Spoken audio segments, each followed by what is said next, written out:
Hey, I just wanted to give you some bonus material. A whole bunch of things that I wasn't able to quite fit into the concepts that we were covering in the 7 modules. I just wanted to be able to talk with you about it here.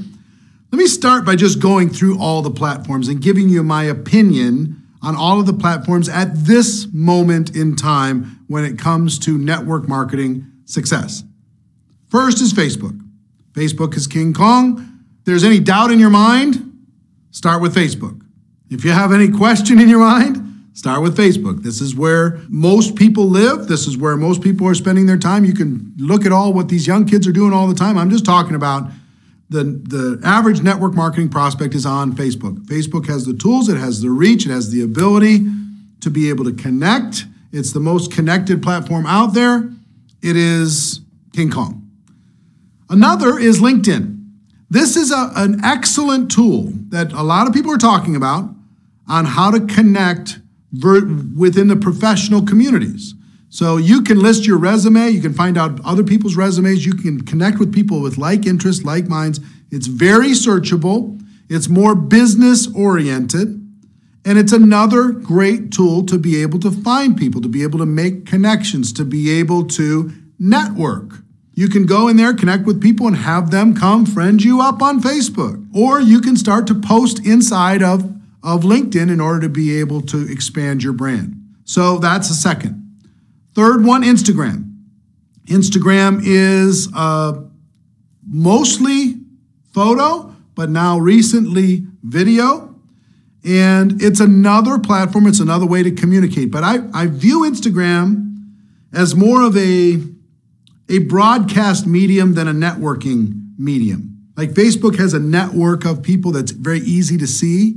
Instagram doesn't have that easy to see network as much or the same kind of interaction. You might click on the heart button on a photo, but it doesn't build the same kind of dialogue other than a response to a photo or a video than Facebook does. I don't mean it's not an important tool. It's not something that you can add, but it's more of a communication platform. I'm not seeing a lot of people in all of our surveys.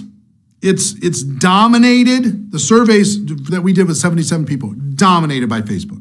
And there's a sprinkling of the rest. So you have LinkedIn, you have Instagram. Another good tool, and sometimes you can double up when you post.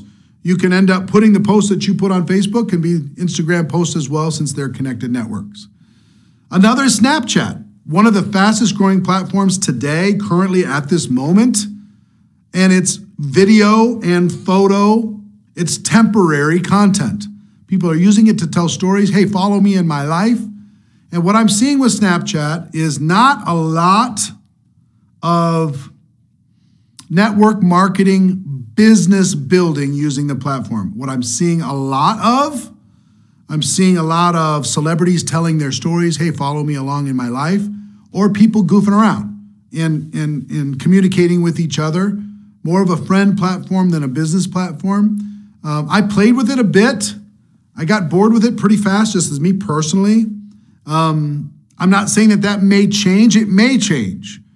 But the temporary nature of the content makes it a little less valuable in the long-term building of your brand, in my opinion, unless you're a celebrity. That's my opinion. All this is my opinion, and this observations of the people that we interviewed, okay? So I'm not saying it's not a valuable platform, but I'm just talking about if you want to use it to build your network marketing business, I'm not seeing big results yet. Same thing's true with Twitter. I could have 1 million followers on Twitter by now if I wanted to, if I paid attention to it, but I just never, ever got traction with Twitter in building in seeing how that would be helpful, even in building a personal brand. What I do inside of Network Marketing Pro, I have a following, but it's nothing even close to what Facebook provides as far as value, as far as content. So Twitter's another one of those communication platforms that, to me, I'm just not seeing the conversion. Somebody might have it, but again, I'm really not interested in what a few people are doing. What I'm interested in is what's duplicating. And this moment, that isn't duplicating dramatically. Pinterest is a visual format. It's like a billboard of people's interests. Very helpful for people. It's dominated by women. It's helpful for people who want to share their brand, their their hopes, their aspirations, their goals, their dreams visually. They put those people up, they pin those things up onto their Pinterest, and they're able to kind of extend their brand. So a lot of these can be extensions of what you do on Facebook, but there's a service, for example, called Hootsuite. Hootsuite, where you can attach your different social media platforms and make one post that goes to all of them. And that's fine. If you want to post a photo that goes to Facebook, that goes to Instagram, that goes to LinkedIn, that goes to Snapchat, that goes to Pinterest, and goes to Twitter all at the same time, you can do that if you want to. But what I found is what you focus on, it tends rewarding you. If you kind of just generally support it all, it doesn't reward you as much. Because understand, I have all of these. I have all of these platforms. You can find me on all of them. And there's similar content here and there.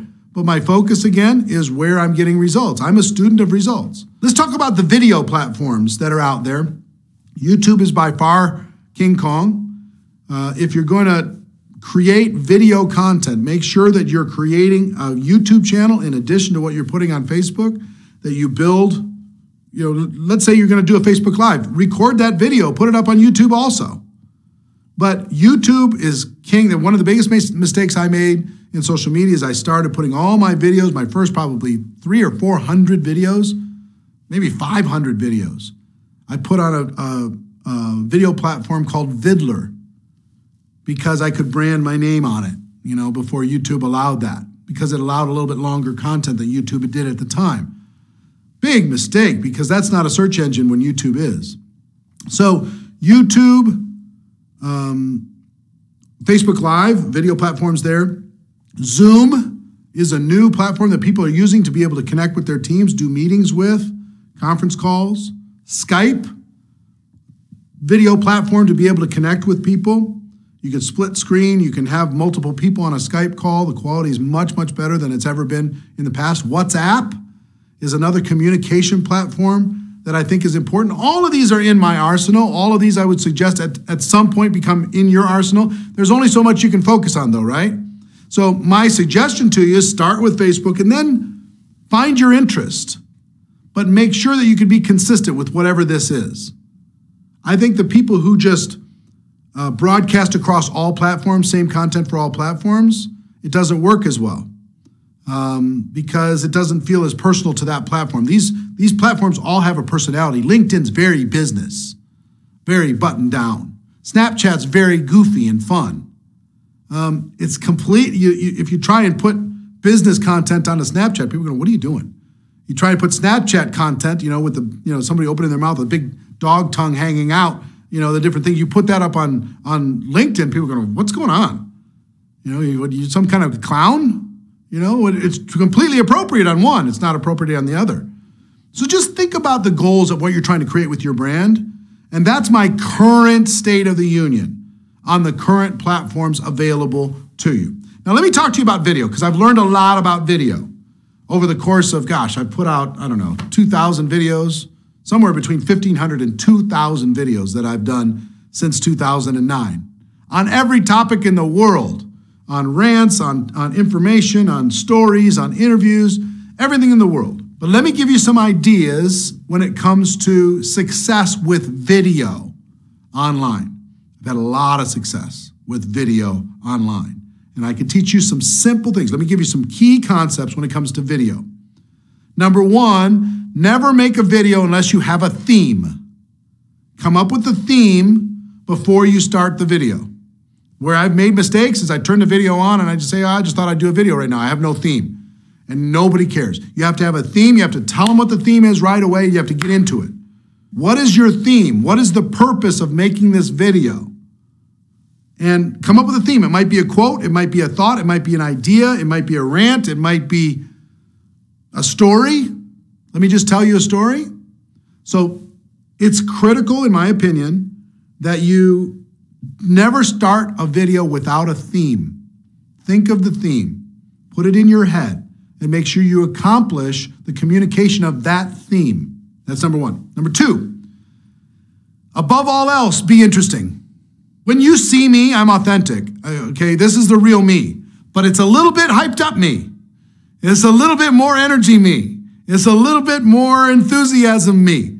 When the camera turns off, I let the air out of the balloon just a little bit, but I do everything I can to bring you energy as much as I can bring energy to you. It doesn't need to be yelling, but it needs to be energetic, right? So be interesting through energy, number one, and through value, number two. If it's relevant to your audience, if you could think of a theme that's relevant to your brand, that's relevant to your community, that is interesting to your community, and you deliver that theme in a way that brings them value, that is shareable, that is likable, that is commentable, that is remarkable, that is taggable, you're on your way to building your brand using video. So 1 is have a theme. 2 is bring value. 3 is do it in as interesting a way as you can do it.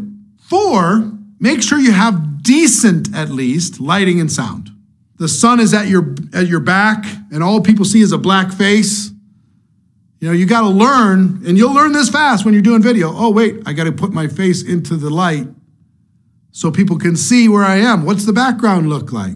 What's the sound look like? Can I get myself in a better spot? Can I get myself a better angle? Can somebody else hold the camera? Can I put it on a tripod so it's not shaky all over the place? You know, for 3 years, guess what my video tripod, my wife Marina holding the video with her elbows on a table or something. That was it. That was part of the authenticity and me having fun, and the audio wasn't always great. I didn't always have a microphone on. I didn't always have lights. If you see the setup we have right here, I didn't have a backdrop like this. I mean, I found the most interesting place I could find with decent sound, decent light, and I thought of my theme and I started. And I was trying to make it relevant to my community in as entertaining a way as I could possibly do it. Now, let me give you another tip when it comes to video. First, when in doubt, make it quick. When in doubt, if you're not sure, make it fast. People's attention spans are really, really short. We've been trained through all the stuff we watch online. Make it short, baby. You know, you got a couple minutes. You really got like 30 seconds to capture their imagination. Tell them your theme, tell them the value they're going to learn, and do it in an entertaining way, and then you're going to hold them for another 30 seconds, but don't think that you're going to hold them for 30 minutes.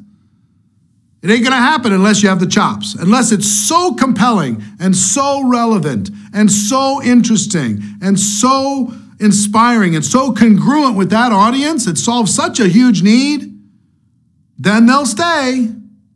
But if it doesn't meet all of those criteria, they're scrolling past you. It's gone. Opportunity's gone. So when in doubt, go short. The only time you can go longer is if it's either very interesting, very compelling, very relevant to your audience, or you are just impossible not to look at, right? There's some people out there that are incredible because guess what? They're just pretty people, or they're lunatics. They're just absolutely crazy. You see those crazy people? They got their flip phones in their kitchen or whatever, and they're just ranting every day about something, and they're just crazy. And they're so crazy that you can't stop watching, right? So that's something that you need to think about. If you have the ability to be any of those things, fantastic. If not, keep it short. Keep it short. Make sure it's relevant. Make sure you have a theme. Make sure people care. Because if it's not connecting with them on a personal level, they're gone. They're out. It's over. Okay? So those are some video tips. That's 2,000 videos worth of experience straight to you, right? Boom, boom, boom, boom. You do those, you're ahead of 90% of people in the world. 90% of people don't do what I just suggested. Most people just blah, blah, blah. Hi, guys, I just wanted to talk to you today. And how's you doing? How's it going out there? Where's everybody from? What's going on? Hi, oh, yeah, that's great. Hi, Sandy from Utah. Who cares? Haven't told anybody anything of value, okay? Got it? All right. So that's video. So we talked about the platforms. We talked about some video tips. Let me give you some other things that I think are valuable to people when it comes to technology. One is webinars. There's platforms today where you can host a webinar. You can do it, you can call it a webinar and make it a Facebook Live and schedule it and let people know that at such and such a time you're going to bring X value. You're going to tell them some story. You're going to bring them 5 tips to this or 7 strategies for that.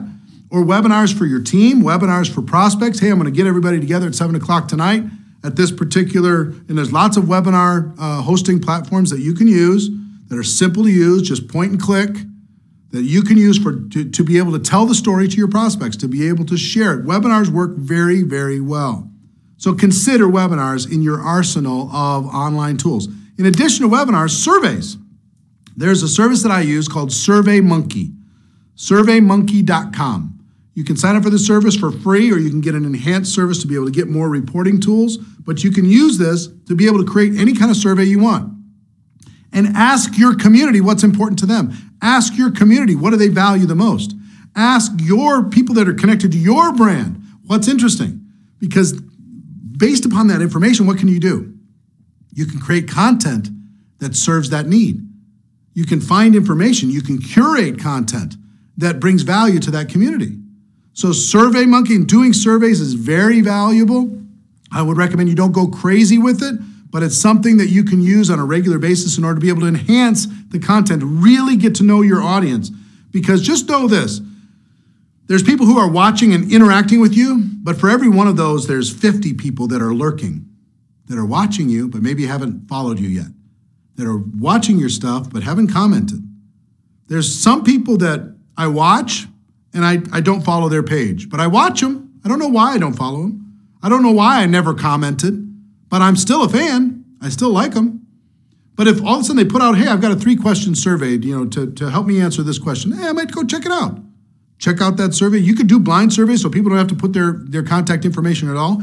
You can put surveys where people put their contact information. You can reach out to them in a future, as a prospect in the future, after they identify their needs and their hopes and their dreams, whatever it happens to be. So SurveyMonkey is very, very good. Last things I'll just leave you with, just to understand all platforms are constantly changing. Everything that I talked about right now, 2 years from now, may be obsolete. I think the video tips as an example is something that's going to be constant over time. The platforms are going to change dramatically. What's getting viewed is going to change dramatically. We're entering a virtual reality world, and virtual reality is going to have a seat at the table. It doesn't have one today, this minute, but it's going to have a seat at the table, and we don't know how that's going to affect what it is that we do and the impact that it has, but I expect it to be pretty disruptive in the coming years. But what do entrepreneurs do? We adapt, right? Focus on the concepts. Strategies and platforms are going to change. Entrepreneurs adapt, and progress is perfection. Continue to get better, continue to improve, continue to model success, continue to pay attention to what doesn't work, and just get better every single day. It's a journey. 10 years from now, we're all going to be more networked than we are today. Some are going to be consciously so, and some are going to be left behind as this tsunami of online connection continues to sweep around the world. So that's some extra value for you in this bonus module. Hope you stayed around to check it out. And mad love to all of you. Okay, go out there and make it happen. See you later. Take care. Bye-bye.